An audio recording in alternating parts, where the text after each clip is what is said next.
Welcome to today's explainer. I want you to picture this for a second. You're driving down the highway, but your accelerator? Yeah, it only reacts 10 minutes after you actually step on it. Or imagine driving a car where the gas tank literally has to stay exactly, flawlessly half full the entire trip, no matter how fast you go or how many hills you're climbing. Sounds completely impossible, right? Well, that is exactly what running a modern chemical plant would be like without the precise automated control of unit operations. So today, we're diving in to uncover the invisible brain behind industrial manufacturing. Okay, here's our roadmap for this explainer. 1. The unit control challenge. 2. Mastering flow and level. 3. Taming pressure and temperature. 4. Heat exchanger management. 5. Distillation column dynamics. And 6. Regulating chemical reactors. We're going on a micro to macro journey here. We'll decode the fundamental big 4 variables first, and then see how those building blocks command massive industrial equipment. All right, Section 1, the Unit Control Challenge. So we really have to start with the baseline challenge here. How in the world do you actually team a continuous process? You know, a chemical plant isn't like baking a single perfect batch of cupcakes in your kitchen. It is a never-ending, massive flow of materials. And the kicker? It's constantly being hit by disturbances. We're talking shifts in feed flow, unexpected fluctuations in heating, the works. Without automatic control, continuously fighting off these endless disturbances, modern industrial manufacturing wouldn't just be difficult, it would be total, absolute chaos. And that brings us to the solution: automatic control. Just think about it. Instead of having a human operator glued to a dial, manually tweaking a valve every 2 seconds, which is impossible, we use a control algorithm. The controller continuously calculates the error between our desired target set point and what's actually happening. Then it applies what we call a controller gain. It's basically a mathematical multiplier that tells the system exactly how aggressively to react to correct that error. It's relentless, it's precise, and it runs the whole show without us having to lift a finger.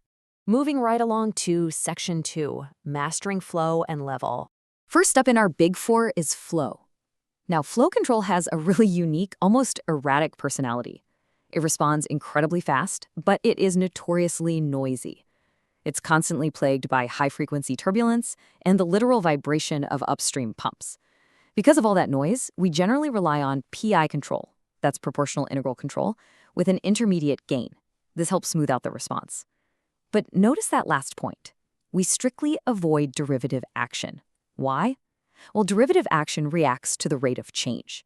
If you apply that to a noisy flow signal, it's going to wildly amplify all that background pump noise, causing your physical valves to just aggressively chatter. We definitely don't want that. That leads us perfectly to our next variable, liquid level. Now, level is awesome because it often acts as our system's built-in shock absorber, and we basically have 2 distinct ways to handle it.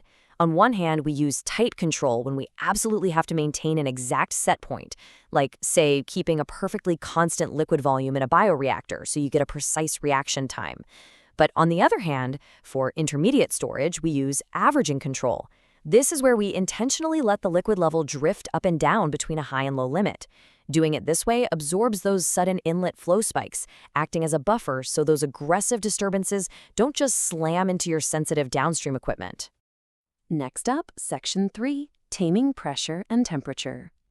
Building out our control vocabulary a bit more, we hit pressure. Pressure is absolutely our high-stakes variable. The safety limits here are incredibly strict because, well, we really want to prevent ruptures. But here's the interesting part. Gas pressure is often surprisingly self-regulating. Just think about it for a second. If the pressure in a vessel suddenly drops, that vessel is naturally going to draw in more feed to compensate, right? And if the pressure gets too high, it naturally restricts intake. Because of this inherent self-regulation, plus the fact that process response times are usually pretty small, pressure control usually just requires standard PI controllers with a small integral action. It rarely needs anything overly complex. Now, temperature is the exact opposite. It is the sluggish heavyweight of process variables. Heat transfer is definitely not instantaneous. Temperature loops are seriously hindered by significant time delays and multiple thermal capacitances. I mean, the heat literally has to soak through thick metal walls, heavy fluids, and massive equipment before a sensor even registers a tiny change. And that is exactly why temperature requires the anticipatory boost of a full PID controller. The derivative action here acts like a crystal ball. It looks at how fast the temperature is changing and anticipates the future error, taking corrective action way before the temperature can drift dangerously far from our set point. All right, Section 4, Heat Exchanger Management. Now that we've got our basic building blocks down, let's scale things up to the heavy machinery. When we need to regulate the exit temperature of a stream that's being heated by steam in a heat exchanger, there is a golden engineering secret you gotta know. The pro tip here is to always throttle the steam flow entering the exchanger, rather than tweaking the condensate flow leaving the shell. Manipulating that steam flow gives you a much more direct and immediate effect on the pressure inside the unit.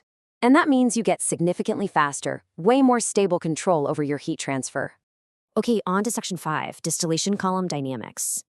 Just take a second to consider the sheer complexity of what we are trying to manage here with a conventional distillation column. A standard multi-loop control strategy has to actively juggle 5 different manipulated variables all at the exact same time. You've got to balance the distillate product flow at the top, the bottoms flow down at the base, the reflux rate, the cooling water for the condenser, and the heating medium for the reboiler. It's like a giant puzzle. If you tweak just one of those, it cascades and affects literally all the others. And the challenge honestly goes way beyond just the sheer number of variables. Because distillation columns are such massive pieces of equipment, their dynamics are immensely slow. We're talking time constants that can stretch for several hours. A single change in the heating reboiler can take hours to fully propagate all the way to the top of the column. Because of this massive built-in delay, relying purely on standard feedback control, waiting for an error to actually happen before fixing it, would mean churning out off-spec product for hours. So feed-forward control becomes virtually mandatory here. We measure disturbances in the feed stream the second they enter, and the controller preemptively calculates and applies corrections before that disturbance can even think about upsetting the delicate balance inside.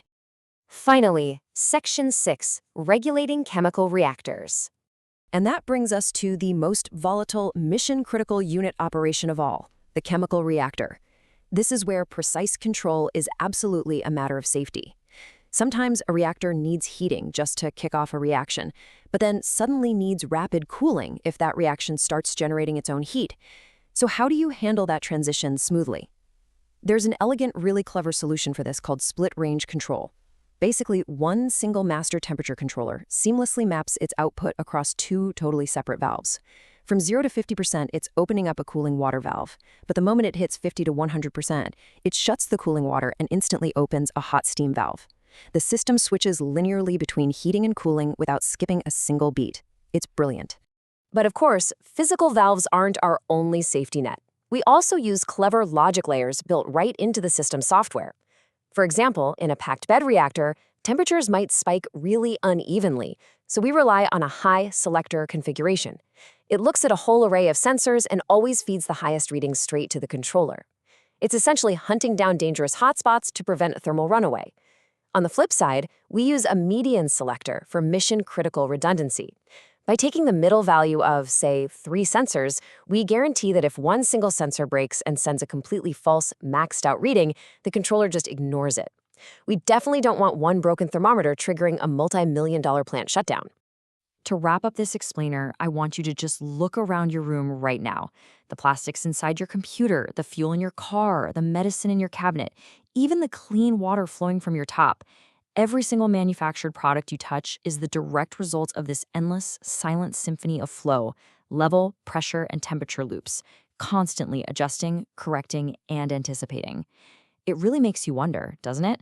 What other invisible controllers are silently keeping your modern world in perfect balance right now?